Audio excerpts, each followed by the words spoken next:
Halo guys, kembali lagi di podcast saya, podcast Franz de Mario.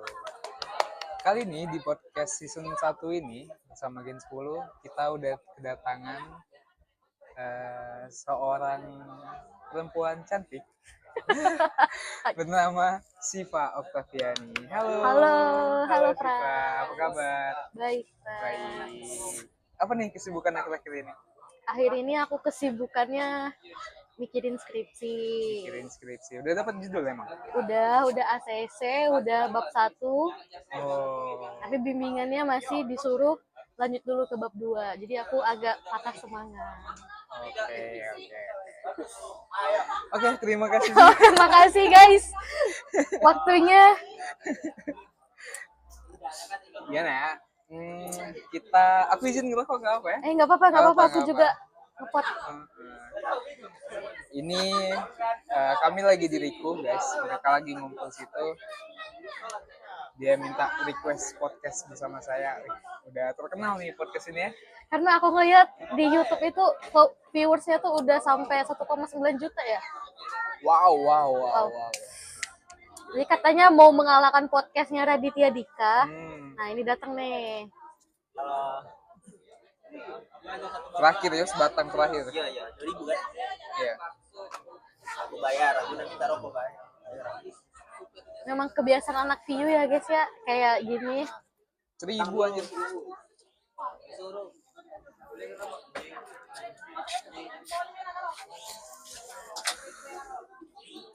Nah, jadi Siva ini adalah teman baik aku pada saat di BPH. Karena di BPH itu dia jadi sekdep PSDK. Sebelum kita jauh ke tanah itu, aku pengen ngulik siapa sih Siva Oktaviani ini sebenarnya. Boleh. Kamu itu orang Padang ya, betul ya? Betul, tapi aku tuh nggak Padang sepenuhnya. Jadi ayah aku ini orang Sunda, bundaku orang Padang. Tapi bundaku juga ayahnya atau kakek aku tuh orang Sunda. Oh, kumaha, damang? Alhamdulillah saya. Berarti kalau di Padukan itu Dabang udah Damang udah Damang. Udah Damang.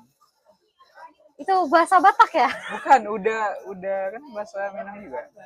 Alah, udah tuh abang. Sebutannya.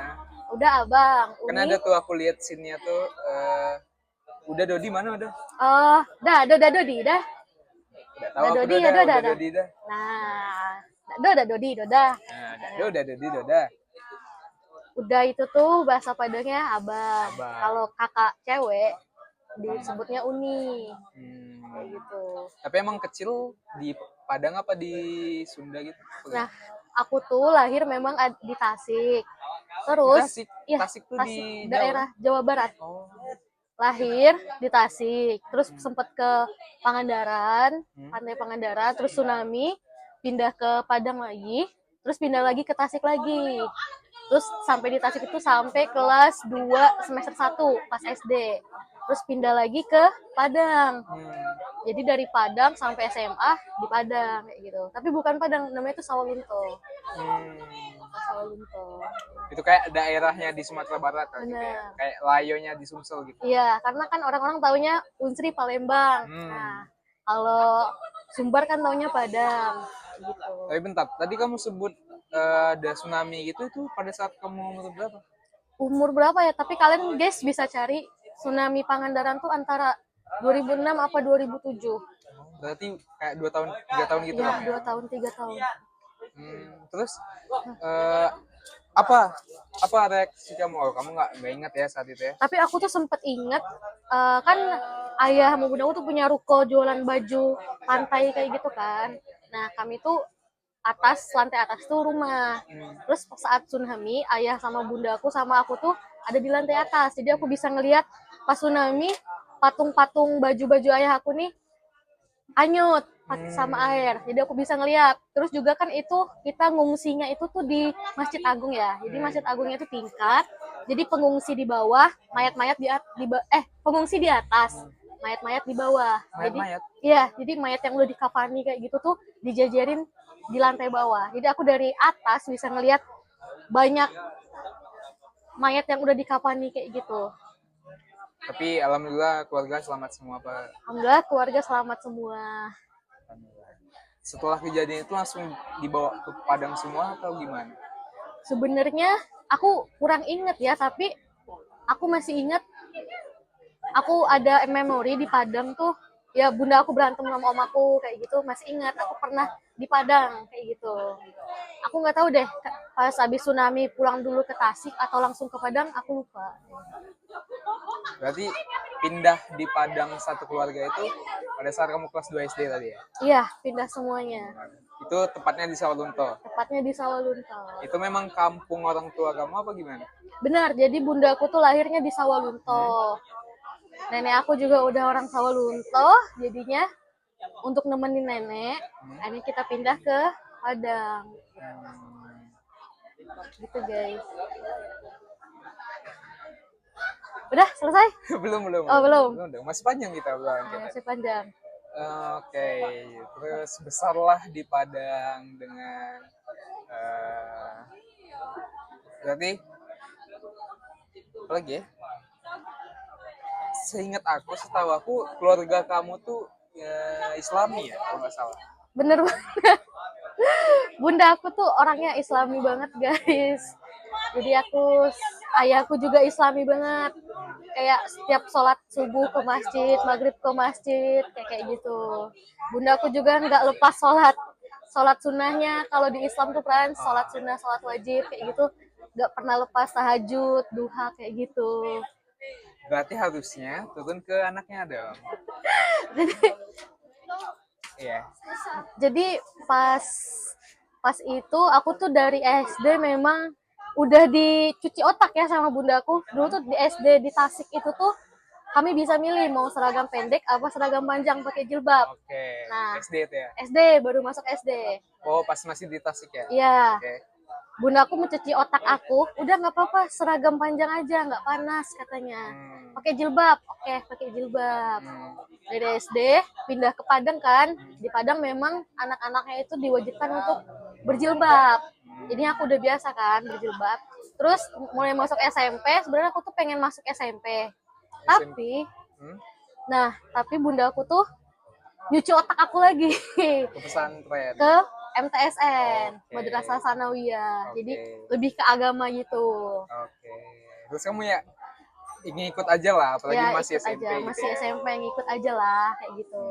Terus juga aku tuh di situ memang oh ya bagus juga ya Islam gitu. Dari SD juga sering ngaji khatam Quran gitu. Aku juga 3 khatam Quran guys. Oke, Terus mulai masuk SMA, bunda aku aku kan udah punya pilihan sendiri, udah ngerti lah gitu ya. Udah ngerti, udah mulai beranjak dewasa. Dia nyaranin, udah masuk mana aja, madrasah aliyah. Oke. Nah, aku tuh di situ udah nggak mau karena aku dari SD tuh udah dicekokin dengan Islam. Aku ngerasa nggak itu aja sih, nggak masuk aja gitu. Aku pengen mau nyoba deh sekolah yang bukan Islam. Masuk SMA. SMA negeri. Disitulah mulai nakal. Disitulah mulai aku pemberontakan. Karena sebenarnya aku tuh dulu tuh dari SMP emang pengen perfilman. Aku emang penasaran tentang film. Jadi di daerah aku nih di luar kota ada SMK jurusan TV dan film. Nah, pas mau kelulusan SMP, aku disuruh pilih kan sama guru BK. Mau masuk mana? Aku udah kuat banget pengen SMK di luar kota itu. Jadi jarak ke rumah aku tuh sekitar 1,5 jam. Nah, di situ tuh aku udah mantep nih SMK. Tapi ternyata orang tua aku nggak ngebolehin. Kayak gitu. Dan malah nyuruh masuk MAN kan. Tapi di situ aku, kalau misalnya nggak dibolehin SMK TV dan film, aku nggak mau MAN, aku mau SMA. Jadi nego lah sama orang tua. Aku pengen SMA, jadi udah masuk SMA. Dan disitulah mulai pemberontakan aku ya sebagai remaja pubertas. Berarti dari dulu tuh emang sering ngeberontak ya? Iya, memang sering ngeberontak. Aku pas baru masuk SMA itu tuh udah ada rencana untuk buka jilbab. Karena kan kalau di MTSN murid-muridnya mau baik di luar sekolah atau di dalam sekolah itu tuh memang diwajibkan untuk berhijab kan. Nah, akhirnya SMA karena nggak ada aturan itu lagi, udah bebas. Akhirnya aku buka. Kadang kalau di sekolah memang diwajibkan berhijab kan dari pemerintahnya. Tapi kalau di luar aku mulai buka-buka jilbab. Kayak gitu. Sebenarnya sempet kena marah juga sih. Gitu. Kenapa? Apa yang membuat kamu tuh Nah, oke, terus terakhir tadi kamu bilang udah mulai pada saat di luar sekolah udah mulai ngebuka jilbab gitu. Pertanyaannya kenapa kamu mulai ngelepas diri atau lebih bebas gitu? karena emang dari SD tuh kan memang kalau di Padang itu diwajibkan mengaji. Aku tuh capek kan habis sekolah harus ngaji jam 3 sore sampai jam 6 kayak gitu, terus denger ceramah setiap Isra Mi'raj atau apalah itu. Yeah. Pokoknya tahun baru Islam tuh selalu ngedengerin ceramah yang isinya tuh menjelek-jelekan agama lain kayak gitu. Terus juga merasa Islam ini bagus kayak gitu tuh aku ngerasa harusnya udah cak ini deh kayak gitu. Harusnya udah harus sampai cak itu deh. Terus juga mereka tuh selalu oh ya nanti kalau misalnya nggak mengerjakan ibadah masuk neraka. Terus aku tuh ngerasa ya berarti kalau misalnya kayak gitu ibadahnya bukan karena mau dong, tapi karena pengen masuk surga dan terpaksa. Gitu. Jadi SMA itu tuh aku punya chance untuk buka jilbab, aku ngelepas diri tuh karena ya ngerasa dalam hati aku tuh ngerasa pemberontakan aku lah. Kenapa sih gitu? Harus Islam banget. Jadi apa ya? Karena aku ibaratnya kayak jari yang dikasih karet. Lama-lama kan ntar bisa sakit kayak gitu kan. Jadi aku coba udah nggak mau bosan kayak gitu agama-agama mulu yang menjelek-jelekan kayak gitu. Bukan aku banget aja sih. Berarti dari situ udah mulai bebas. Pergaulan bebas. Enggak. Oh, enggak. Belum ya. Belum. Saat itu belum, sekarang udah. Kayak gitu. Betul guys, ada penonton di sini, ada dia sama Nopal dengerin kisah hidup aku juga sambil makan rice bowl, chicken katsu dan nasi telur dadar. Nasi telur itu. Oke. Terus gimana tanggapan orang tua kamu ngeliat kamu gitu, Pak? Ya pastinya marah dong atau diomongin gimana. Terus kamu ngeberontak lagi tuh gimana? Aku tuh awalnya aku buka jilbab tuh aku selalu diingetin neraka kayak gitu, dosa ayah kamu kayak gini. Aku tetap rebel sih, aku tetap bodo amat gitu. Karena aku ngapain sih gitu. Aku nggak mau aja. SMA itu mulai dikit-dikit buka lah, misal aku pergi ke tempat temen, terus dari rumah berjilbab, tapi nanti main sama temennya aku buka kayak gitu. Dari SMA sampai SMA kelas 10 sampai kelas 12 tuh tetap kayak gitu, masih belum apa juga sih punya keberanian untuk buka jilbab dari rumah sampai ke luar rumah sampai masuk rumah lagi belum punya keberanian, jadi cuma diem aja. Foto-foto aku di IG juga udah mulai buka jilbab gitu. Jadi ya udah, bunda aku juga nggak tahu waktu itu tuh. Jadi ya udah, terus masuk kuliah aku tuh dulu kalau di Padang mikirnya memang karena culture-nya Islam banget gitu ya, Frans. Jadi aku pikir kalau kuliah di Padang aku nggak bakal bisa terbuka ini gitu loh. Karena aku ngerasa kalau pakai jilbab aku nggak pede. Oh gitu, salah satu alasan juga. Iya, nggak pede, aku ngerasa muka aku bulat dan sering dipanggil tante-tante. kayak ibu-ibu anak satu, lihat badan saya. Iya sih, kemarin aku juga tante Mano ini aku mikir. Iya anjing.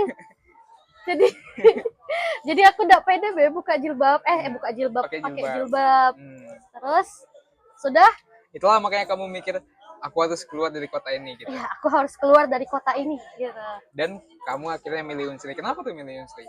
Sebenarnya aku tuh pilihan SBMPTN aku tuh Unan 1, Unsri 1 kan. Unan Universitas Andalas. Di Padang. Oke. Karena kelas 12 mulai terbuka, kayaknya kalau kuliah bisa deh buka-buka dikit. Ya, gitu apalagi kan. itu beda daerah kan dari tempat tinggal kamu. Dan juga, tapi aku tuh mempertimbangin teman-temannya. Otomatis kalau di Unan kebanyakan anak orang-orang Padang juga kan, sesama suku Minang juga kan. Dan mereka agamanya kuat-kuat juga kan. kecuali Fajri. Dan Sorry, Larry. dan Larry. Larry kuat kok. Oh iya. Jadi aku pertimbangan itu nggak apa-apa deh survive gitu. Kalau misalnya keterima di UNAN, survive aja pakai jilbab. Tapi masih bisa kayaknya untuk buka-buka jilbab sedikit-sedikit. Dan ternyata karena aku bodoh, karena UNAN itu menurut aku terlalu tinggi sih untuk masuknya. Apa jurusan apa dulu? Ilmu komunikasi ya, Un. Oh, memang dari dulu kamu emang seneng di ilmu komunikasi ya? Benar, karena aku dari SMP tuh udah cari-cari, searching apa sih jurusan yang Bebas. berhubungan Ya kan? dengan film. Oh, film. Oke. Bukan jurusan bebas. Tapi ya sih karena fisik juga kata orang-orang bebas kan. Ya, aku juga masuk fisik juga karena itu sih. Oke. Berarti awalnya kamu mikir tuh ikom tuh ya film atau dunia kreatif gitu ya? Benar. Oke. Dari SMP. Terus makanya kamu pas setelah tamat SMA tuh fokusnya tuh ke ikom Ikom. dan baru nyari tentang univ-univ yang cocok gitu ya? Iya, benar. Akhirnya pilihan kedua berarti Unsri? Unsri. Karena aku pikir gak terlalu jauh lah antara Sumbar dan Sumsel. Aku mikirnya pesawat juga kalau misalnya aku di Jawa, ya berapa lagi kan? Iya, betul. Jadi kalau misalnya Sumbar Sumsel oke lah. Kayak gitu. Berarti dari SMA-nya kamu udah IPS ya? Enggak, aku dari SMA IPA. Karena gimana itu? Soalnya kan IPA, terus apalagi ikom itu kan kalau nggak salah soshum ya Iya. daftarnya tuh. Karena dulu tuh aku marut guys, jangan ditiru. Aku pikir pas awal-awal pendaftaran SMA kan pemilihan jurusan IPA IPS. Aku mikir kalau misalnya aku masuk IPA kan bisa masuk ke soshum. Yeah. Aku takutnya nanti di tengah jalan aku tiba-tiba pengen kedokteran. Nggak bisa dong kalau aku ngambil IPS. Oke. Gitu kan. Okay. Betul. Sedangkan IPS kalau mau ngambil kedokteran nggak bisa kan. Betul, nah, bisa saat aku itu. takut tiba-tiba pengen berubah pikiran aja. Jadi ya udah aku marut aja ngambil IPA. Aku tuh sempet merendahi jurusan IPS kayak bisa lah. Nanti kalau misalnya mau tes masuk kuliah aku belajar IPS selama 3 bulan kayak gitu bisa lah kayak gitu. Keren. Kamu dari SMA SMP tuh udah ada kepikiran apa yang ngebuat diri kamu tuh nyaman. Iya benar. Gitu. Soalnya aku tuh ngalur aja hidup aku tuh. Jujur aku SMA pas tes itu tuh nggak belajar sama sekali. Nyontek kawan aku sebelah satu SMP kan. Pemilihan jurusan? Itulah pas pemilihan jurusan itu nyontek kawan aku, nyontek hampir sama lah jawabannya. Dia dapat IPA, aku IPS aja. Bisa saya itu.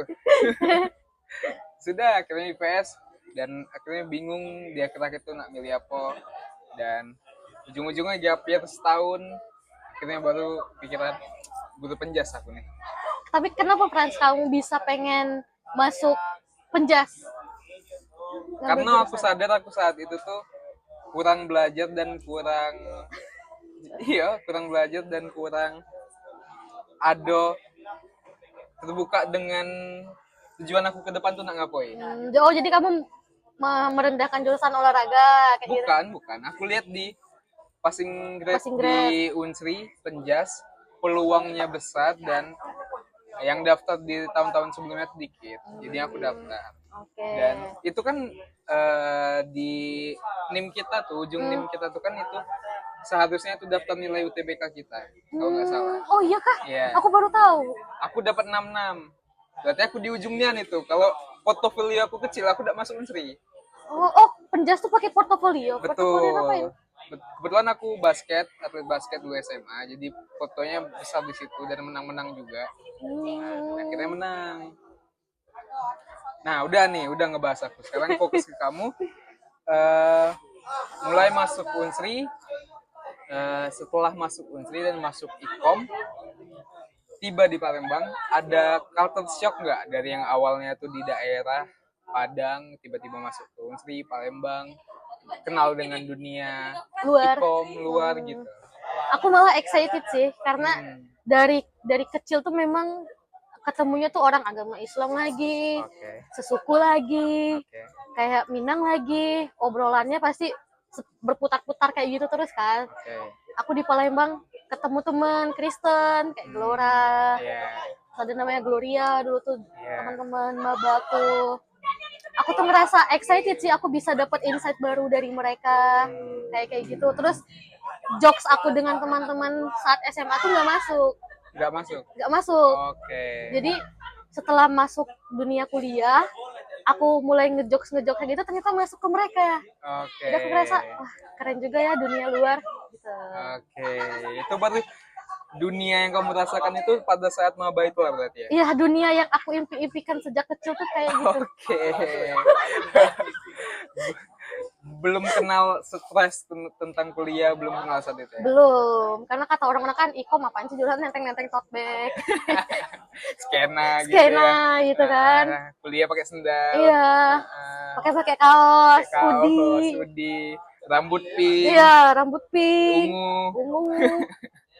Nah, terus juga udah tuh, berarti sesuai ekspektasi kamu lah. Sesuai ekspektasi banget. Aku ngerasa keren banget. Ternyata dunia kuliah itu seru, guys. Oke, terus menurut aku berarti kamu dari yang dulunya tuh pengen film, berarti kamu nyari komunitas yang ada filmnya di Unsri. Benar. Setelah masuk videografi Unsri. Masuk videografi Unsri. Daftar lah tuh, oprek lah tuh. Setelah masuk, sesuai ekspektasi kamu lagi nggak view tuh? Awalnya aku nggak sesuai ekspektasi karena aku belum merasa nyaman di situ. Oke. Aku tuh dulu film kelompok, film cewek cowok kayak gitu tuh, aku ngerasain ya tugas aku ya, aku ngelakuin tugas aku persetan dengan yang lain. Teman-temannya yang lain. Aku mau kenal mau enggak, yang penting aku ngerjain tugas aku. Pas sama TS juga kayak gitu, yang penting aku selesai gitu. Aku nggak mikirin, oh aku harus kenalan sama teman lain, enggak. Aku terlalu ambis untuk supaya aku masuk view, gitu. Oke.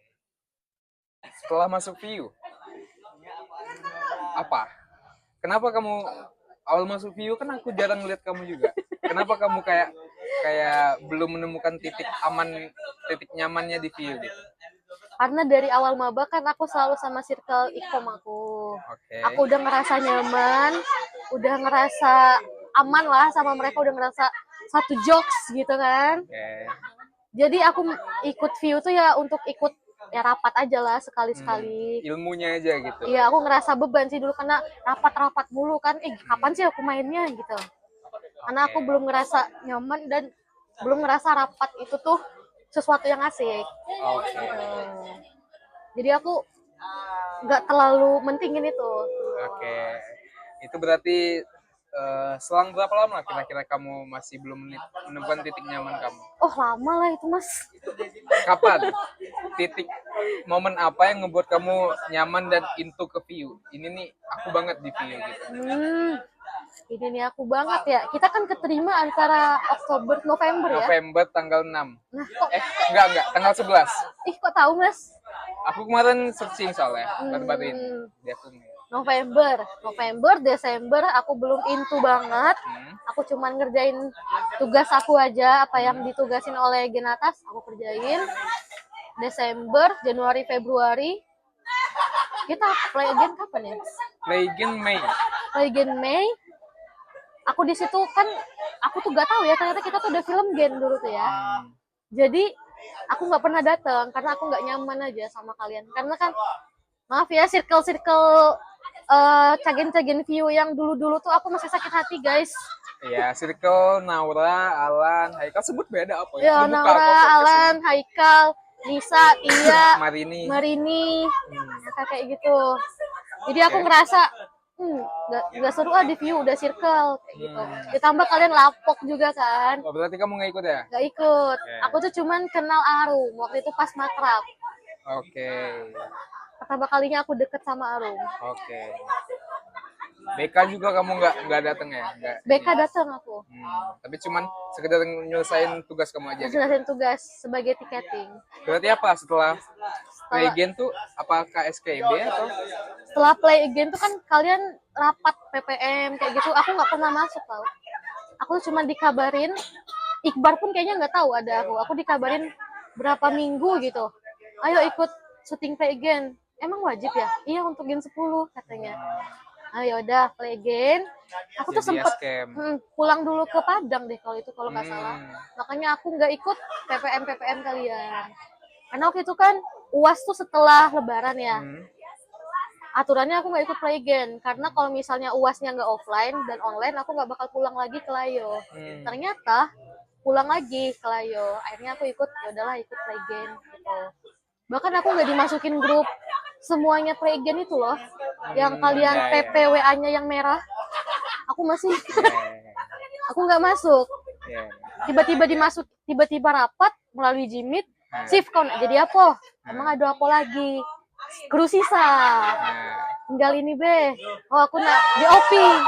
Ih berisik banget ya guys. Aku jadi pengen gabung yang itu deh. Aku ke distract lagi, sorry. Pertanyaannya lucu soalnya itu tadi. Apa? Nia atau Arin nanya ke Nopal. Oke, lanjut tadi. Lanjut. Berarti saat playgen tuh masih belum nemu juga tuh titik nyaman. Udah agak mulai nemu sih, tapi masih nggak nyaman aja sih. Karena mereka udah saling kenal, aku baru-baru masuk jadi. Oke. Terus apa? Momen apa yang kamu Playgen, SKYB, aku nggak ikut. balik ke Padang ya? Balik Padang karena aku agak kena mental waktu eval playgen guys. Aku masih ingat sampai sekarang. Sama gen atas yang nggak perlu disebutin ya. Masih kena mental, aku pulang ke Padang. Kak Arya tuh sempat ngechat aku. Kedis. Iya. Kak Arya sempat ngechat aku, ikut SKYB enggak Kak. Sebelumnya itu enggak sih yang di rumah pacar di rumahnya Kak Arya yang produser? Yang aku jadi son kau nak ke gereja. Iya. Nah, di situ aku mulai kamu ngechat aku kan, kamu mau nggak gantiin aku son? Aku mau ke gereja kayak gitu. Di situ aku mulai ngerasa diajak sih. Terus katanya tanya. Aku agamisnya dulu ya. Iya, emang. Kok sekarang tidak, Frans? Sekarang tetap. Tapi nak cari cewek, Be.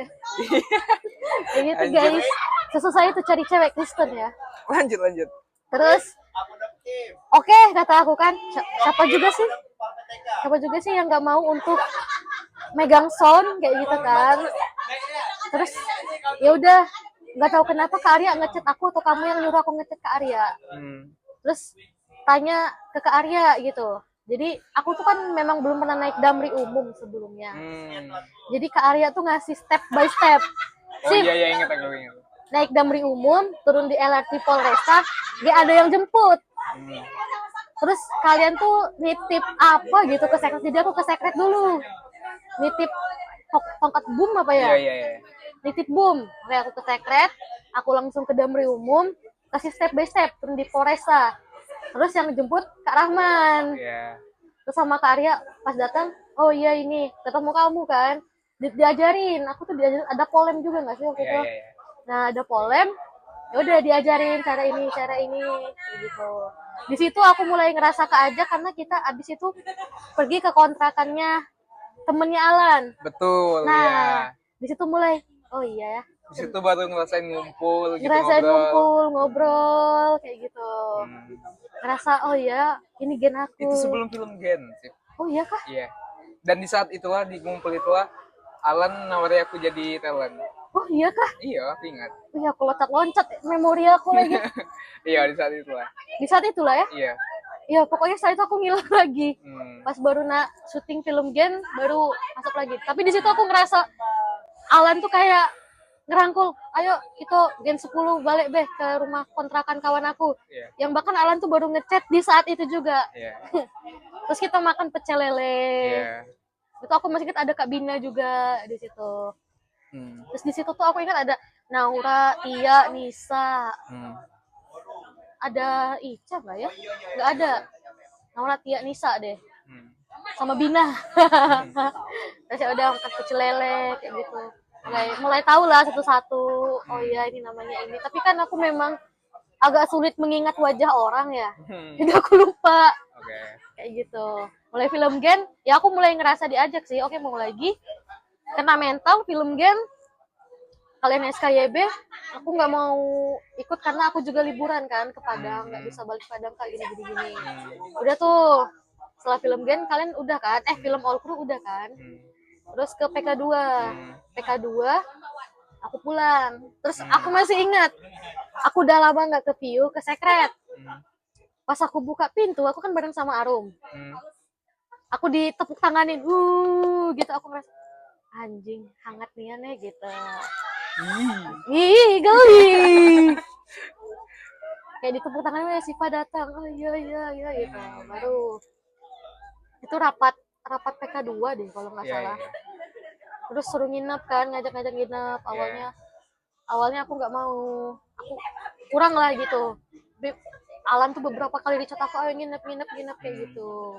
Terus aku juga sempat melihat video time lapse Alan yang nginep di Secret sendirian pas di pas mau PK2 itu. Yeah. Kalian kesini katanya, sedih aku, kawan-kawan aku kate. Aku juga terketuk lah pintu hati aku. Ya udah, akhirnya pas PK2 baru deh Nginep sama Alan berdua di situ. Ida anjing. Ada Naura juga. Naura juga. Ada yang lain juga. Jadi aku mulai nginep ke KST. Dari situlah aku mulai into view. Lama sih, 1 tahun kayaknya. Ya apa wajar. Susah memang kita menemukan titik nyaman kita. Bener. Harus butuh waktu ya. Oke, udah tuh. Udah, habis itu kamu sering ke view, ikuti broker view. Tibalah film besar. Film besar saat itu Kidau dan kamu jadi Talco. Iya. Gimana perasaan kamu pas jadi Talco pas Kidau itu? Sebenarnya pas penentuan apa ya? Penentuan. Oh ya, itu diumumin ini kan pas setelah ide kan itu? Iya. Penentuan kru. Aku kan skrip ya. Soalnya aku tuh ini nggak pernah aku ceritain ke siapapun sih, bahkan ke cewek-cewek Gen 10. Oke, ini dia. Thumbnail ini. Aku tuh sempet sedih. Thumbnailnya Siva bongkar rahasia view di sini. Aku sempet sedih karena kan waktu itu sutradara terpilih Haikal. Dan Kak Vicky tuh bilang ya nggak menurut kemungkinan yang lainnya juga yang misal udah head crew ini jadi skrip katanya, karena Haikal yang milih kan. Aku tuh ngerasa aku kayaknya bisa deh skrip. Tapi aku tuh sempet sedih karena ternyata Haikal milihnya Manda. Oh kayaknya aku nih nggak masuk deh kayak gitu. Aku sempet sedih di situ sih. Itu aku udah pernah ceritain ke siapapun, guys. Ini sempet kemarin aku bahas juga sama Manda sebenarnya. Ngapa? Pas di podcast tuh, pokoknya ada obrolan ini. Haikal tuh bingung milih siapa untuk jadi skrip. Aku nyaranin kau, nyaranin Manda, nyaranin Fai. Fai saat itu tidak bisa. Pilihannya antara kau sama Manda. Tidak tahu kenapa Haikal tuh lebih selek ke Manda. Iya. Itu. Iya, aku juga tahu sih. Kayaknya aku kurang deket juga sih. Dan Manda tuh kan kalau orang ngomong tuh welcome kan, dia tuh kayak oh iya. Tapi pada saat itu kami emang belum akrab juga sebenarnya. Aku Manda, kami berdua, aku Haikal sama Manda. Belum akrab juga. Aku ngerasa sedih be sih. Karena kamu pengen. Aku pengen banget jadi skrip karena aku belum pernah. Dari sampai sekarang pun aku nggak pernah jadi script writer di view, guys. Padahal kamu divisi skrip. Betul. Aku selalu pengen, bahkan waktu GWG pun pengen nih Cok. Gitu. Tidak tersampaikan, ya udahlah. Skrip di film Gina S Nur, guys. Oke, dan akhirnya kamu Talco. Apa perasaan kamu setelah di pengumuman itu? Wah, Talco. Apakah aku takut, ngerasa apa gimana? Diremehkan sih, anjir, karena Ada apa ya? Gen 9 nih udah ngelihat potensi aku caknya deh. Karena dulu tuh kan Talco image-nya itu tuh sudahlah gitu. Talco, iya. Dan juga pas penentuan kru juga pasti aku tuh mikir dulu tuh rapat Talco tuh ya udah gitu loh, yang pacak baik. Yang enggak perlu harus punya skill apapun. Aku ngerasa aku pakai skill apa ya di Talco. Tapi ngedengar ceritanya Tia, ngedengar ceritanya Kak Arya tuh aku ngerasa enggak buruk juga sih jadi Talco kayak gitu. Jadi ya sudah, aku jalani. Pas perjalanan itu apa? Aku enjoy sih. Berarti nggak ada masalah ya, aman ya. Apalagi talentnya Kak Amit sama Arya. Kak Arya kayak gitu nggak ada masalah sih. Sama produsernya juga nggak ada masalah kan? Sama produsernya itu tuh aku cuman pengen di ngertiin aja sih, karena aku nggak ada kendaraan kan untuk itu. Jadi produsernya juga nggak terlalu memfasilitasi aku pengen trans nebeng, tapi dia tuh kayak nggak pasti. Aku kan kalau misalnya nggak pasti jadi panik sendiri gitu loh.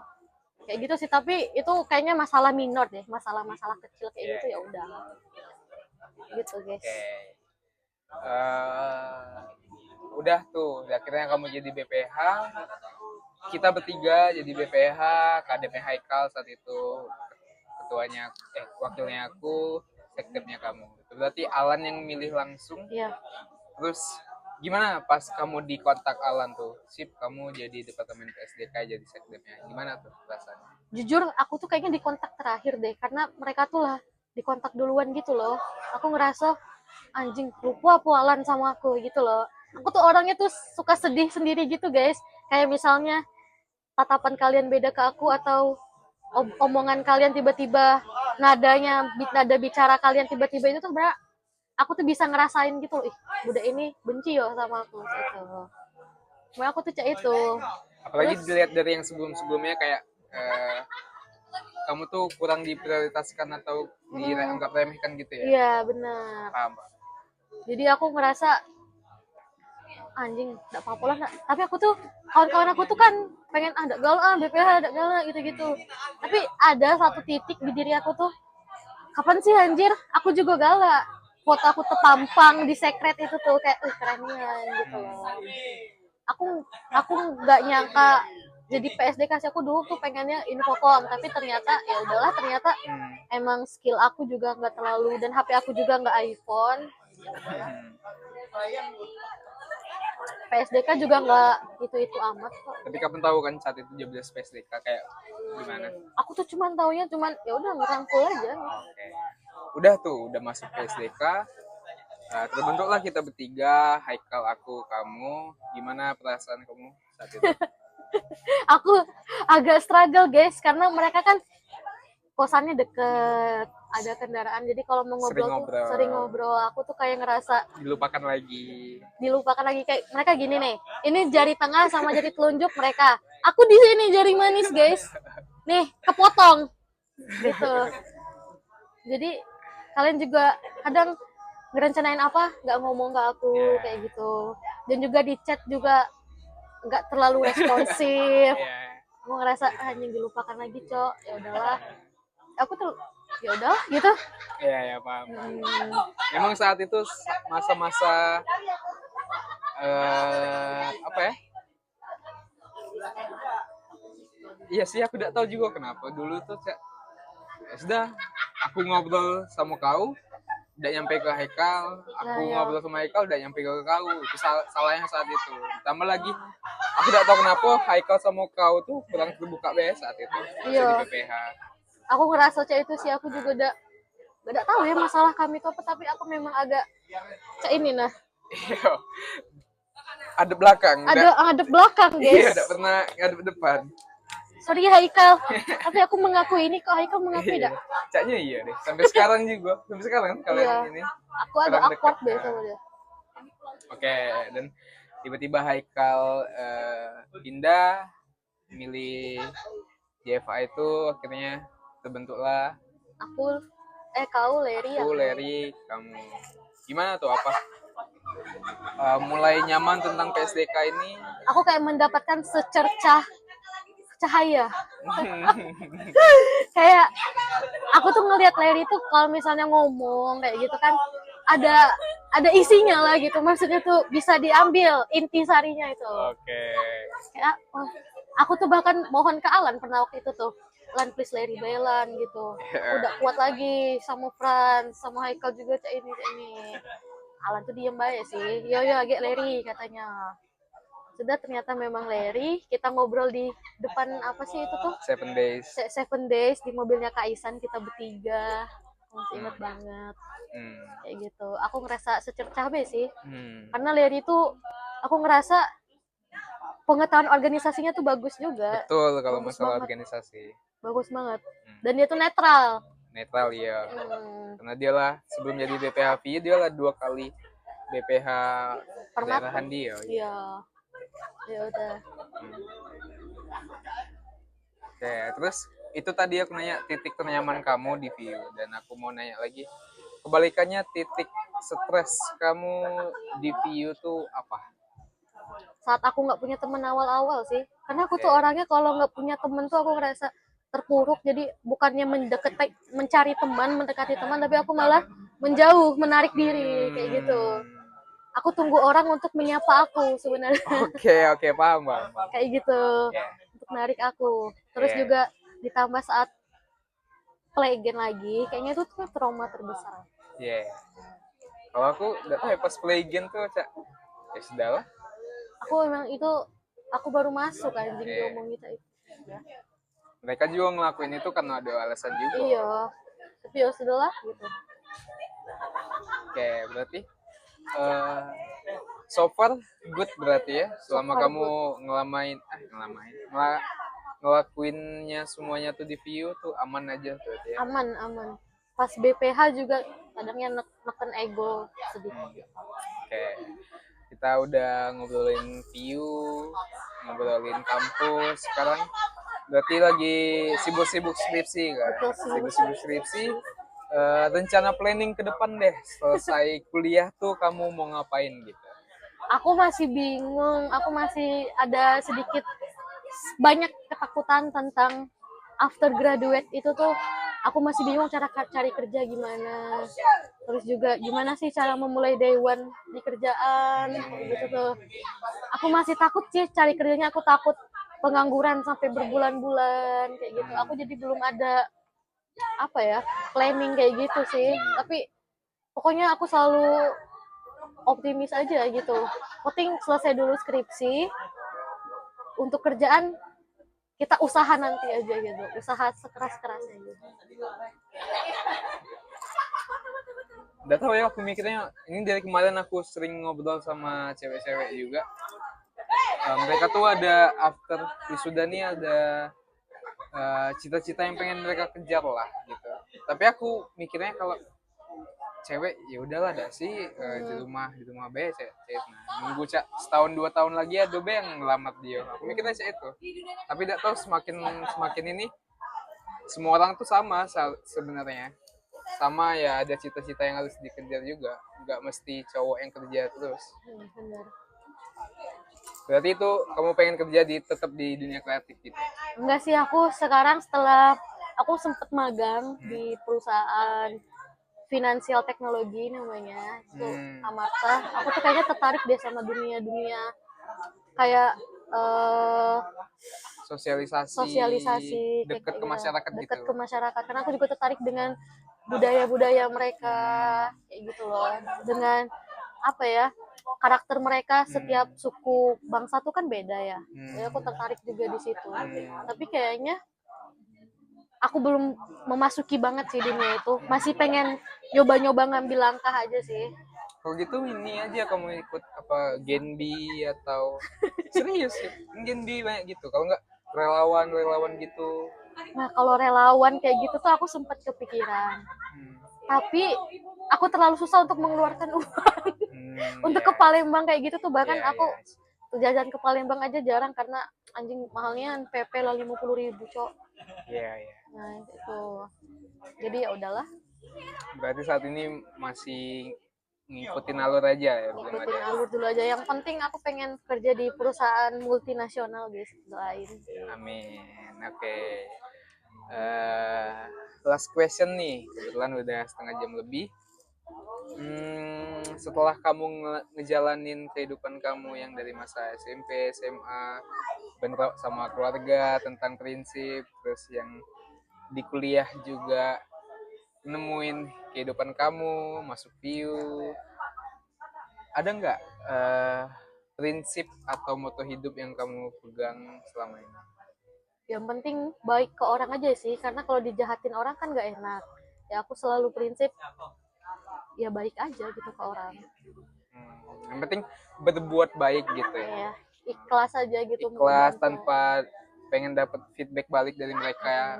Gitu. Oke, gitu. Itu dia podcast. Saya bersama Siva. Makasih guys. Makasih Frans. Salam dulu. Ya, ada lagi yang mau diomongin? Nggak ada guys. Aku sayang Piu. Ya udah, gitu aja. Dadah.